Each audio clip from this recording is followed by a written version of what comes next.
ఇప్పుడు పార్లమెంట్ సమావేశాలు జరుగుతా ఉన్నాయి. పార్లమెంట్ సమావేశాల్లో చంద్రబాబు నాయుడు గారి బండారం ఒక్కొక్కటి పార్లమెంట్ సాక్షిగా బయటపడతా ఉన్నాయి.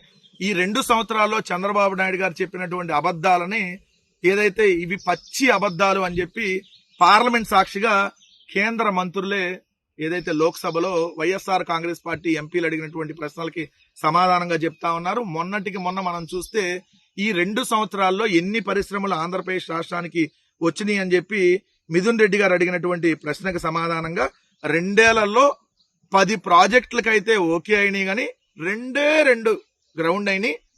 అంటే సంవత్సరానికి వచ్చి ఒకటి, 2 సంవత్సరాల్లో 2 గ్రౌండ్ అయినాయి. మొత్తంగా 6,962 కోట్ల అంచనా 10 ప్రాజెక్టులకు సంబంధించి 2 గ్రౌండ్ అయినాయి అని చెప్పి లోక్సభ సాక్షిగా ఆంధ్రప్రదేశ్ రాష్ట్రంలో చంద్రబాబు నాయుడు గారు ఆడుతున్న పచ్చి అబద్దాలని కేంద్ర ప్రభుత్వం ఎండగట్టి చెప్పినటువంటి పరిస్థితి. నిన్న చూస్తే మళ్ళీ అదే మిథున్ రెడ్డి గారు మళ్ళీ ఎంఎస్ఎంఈ యూనిట్ల గురించి ఎంఎస్ఎంఈలు ఎన్ని మూతబడ్డాయి 2 ఏళ్లలో అని అడిగితే 4,520 ఎంఎస్ఎంఈ యూనిట్లు 2 ఏళ్లలో మూతబడ్డాయి అని చెప్పినటువంటి పరిస్థితి.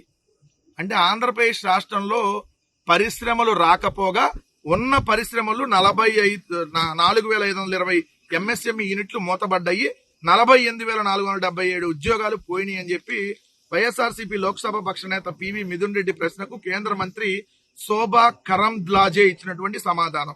2024-25లో 1,388 సూక్ష్మ, 13 చిన్న పరిశ్రమలు కలిపి 1,401 పరిశ్రమలు మూతబడ్డాయి. 2025-26లో 2,407 పరిశ్రమలు మూతబడ్డాయి.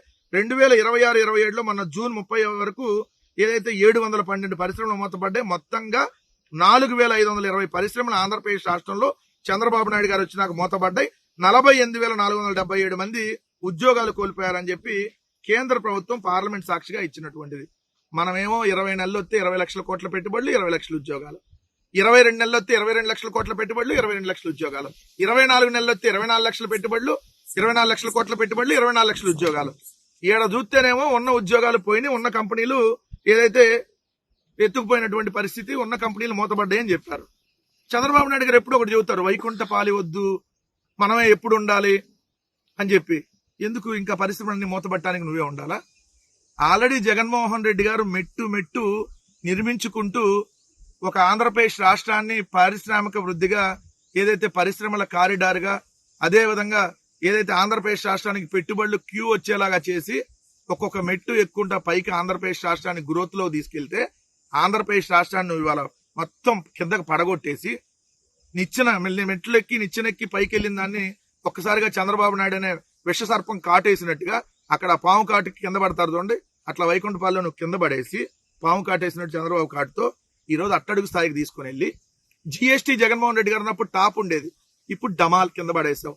అప్పులు జగన్మోహన్ రెడ్డి గారు ఉన్నప్పుడు చాలా తక్కువ చేశాడు, నువ్వు ఈ రోజు అప్పులు కుప్ప చేసి పడేసి రాష్ట్రాన్ని నాశనం చేసి పడేసావు. జగన్మోహన్ రెడ్డి గారు ఉన్నప్పుడు పరిశ్రమలు ఆంధ్రప్రదేశ్ రాష్ట్రానికి క్యూ కడితే ఈ రోజు పరిశ్రమలు పారిపోయేటట్టు చేశావు. జగన్మోహన్ రెడ్డి గారు ఉన్నప్పుడు సచివాలయ ఉద్యోగాలతో పాటు ప్రభుత్వ ఉద్యోగాలు, ప్రైవేటు ఉద్యోగాలని 6 లక్షలకు పైగా ప్రభుత్వ రంగంలోనే ఉద్యోగాలు ఇస్తే ఈ రోజు నువ్వు ఉన్న ఉద్యోగాలను పీకి పడేస్తున్నటువంటి పరిస్థితి.